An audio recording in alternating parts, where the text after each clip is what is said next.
கூலி திரைப்படத்துடைய 4வது பாடல். ஸோ அது பற்றியான செம்மையான ஒரு சில தகவல்கள்லாம் வந்து வெளியாகிருக்கு. அது என்ன பாட்டு, யார், என்னங்கிறதெல்லாம் இந்த வீடியோவில் நம்ம வந்து பேச போகிறோம். லைக் பண்ணி, ஷேர் பண்ணி, சப்ஸ்கிரைப் பண்ணி சப்போர்ட் பண்ணுங்கள். கூலி படத்துடைய அந்த ட்ரெய்லர் மற்றும் ஆடியோ லான்ச், அதுக்காக நம்ம எல்லாருமே சரி வெயிட் பண்ணிக்கிட்டு இருக்கோம்.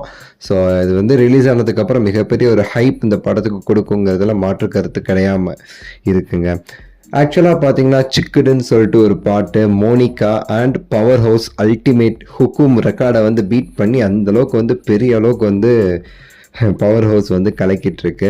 கூலி பாடல்கள் எல்லாமே சரி ஒரு சூப்பர் டூப்பர் ஹிட்டாக தான் வந்து ஆகியிருக்குன்னு சொல்லலாம். ஃபுல் அண்ட் ஃபுல் ட்ரெண்டிங்லேயுமே சரி போய்கிட்டு இருக்கு. இதற்கிடையில் இன்னொரு பாட்டு இருக்குது அப்படின்னு சொல்லிட்டு இப்போ வந்து ஒரு தகவல் வந்து வெளியாகி இருக்கு. ஆல்ரெடி இந்த படத்தில் வந்து மோனிகாங்கிற ஒரு சாங் வந்து கிட்டத்தட்ட அது ஒரு ஐட்டம் சாங் மாதிரி தான் வந்து இருக்குது. அது போக இன்னொரு ஐட்டம் சாங்குமே சரி இருக்குது அப்படின்னு சொல்லிட்டு வந்து ரீசெண்டாக வந்து நம்ம வந்து சில இதில் பார்க்க முடியுது. அதுலேயுமே அவங்க மென்ஷன் பண்ணி தான் சொல்லியிருக்காங்க, இது வந்து ஆரம்பத்துலேருந்து கிடைச்ச ஒரு நியூஸ், இப்படி ஒரு பாட்டு இருக்குது அப்படிங்கிற மாதிரி ஒரு டிஸ்கோ சாங் மாதிரி வந்து ஒரு பாட்டு இருக்குது. ஆனால் அந்த படத்துடைய இதுலேயே வந்து டிஸ்கோன்லாம் சொல்லி பிஜிஎம்லாம் இருக்குது பார்த்தீங்கன்னா, அதுக்கேற்ற மாதிரி உள்ளக்க வந்து ஒரு டிஸ்கோ ஐட்டம் சாங் மாதிரி ஒரு இது இருக்குது. ஆனால் வந்து இப்போ மோனிகாங்கிற பாட்டு ரிலீஸ் ஆனதுனால என்ன சொல்கிறாங்கன்னா, அந்த டிஸ்கோ மாதிரி வந்து ஒரு பாட்டு இருக்குது பார்த்தீங்களா, கிளப்ல வர மாதிரி பாட்டு, அது வந்து ஒரு ஃபுல் பாட்டாக இல்லாமல் வந்து ஒரு 30 செகண்டோ இல்லை 1 நிமிஷம் விட்டு வர மாதிரி ஒரு ஷார்ட் சாங்காக இருக்கும் அப்படிங்கிற மாதிரியுமே சரி சொல்லப்படுது இந்த படத்தில். இது என்னங்கிறது இந்த ஆடியோ லான்ச்சில் வந்து நமக்கு வந்து தெரியறதுக்கு வந்து வாய்ப்பு இருக்குது.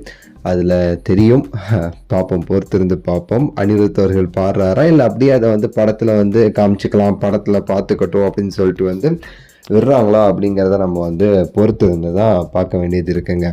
இந்த நிலையில் பார்த்தீங்கன்னா, இந்த audio launch and trailer launch ஒரு மிகப்பெரிய ஒரு எதிர்பார்ப்பு வந்து ஏற்படுத்தியிருக்கு. அதற்கான காரணம், இந்த படத்தில் நடிச்சிருக்கிறவங்க எல்லாரும் அந்த ட்ரெய்லர் மற்றும் ஆடியோ லான்ச்சுக்கு வராங்கங்கிறது தான் சன் பிக்சர்ஸும் அஃபிஷியலாக வந்து அனௌன்ஸ் பண்ணியிருக்காங்க. ஸோ அமீர் கான் அவர்களாகட்டும், நாகார்ஜுன அவர்களாகட்டும் சொல்லிட்டு, உபேந்திரா, சத்யராஜன் சொல்லிட்டு எல்லாருமே சரி இந்த ஆடியோ லான்ச்சில் வந்து கலந்துக்க போகிறாங்கங்கிறத வந்து அனௌன்ஸ் பண்ணியிருக்காங்க. ஸோ சம்பவம் இருக்குது, பொறுத்திருந்து பார்ப்போம். உங்கள் கருத்து என்னங்கிறத கீழே கமெண்ட்ஸில் சொல்லுங்கள். லைக் பண்ணுங்கள், ஷேர் பண்ணுங்கள், சப்ஸ்கிரைப் பண்ணுங்கள். அடுத்த வீடியோவில் சந்திக்கின்றேன். நன்றி, வணக்கம், மகிழ்ச்சி.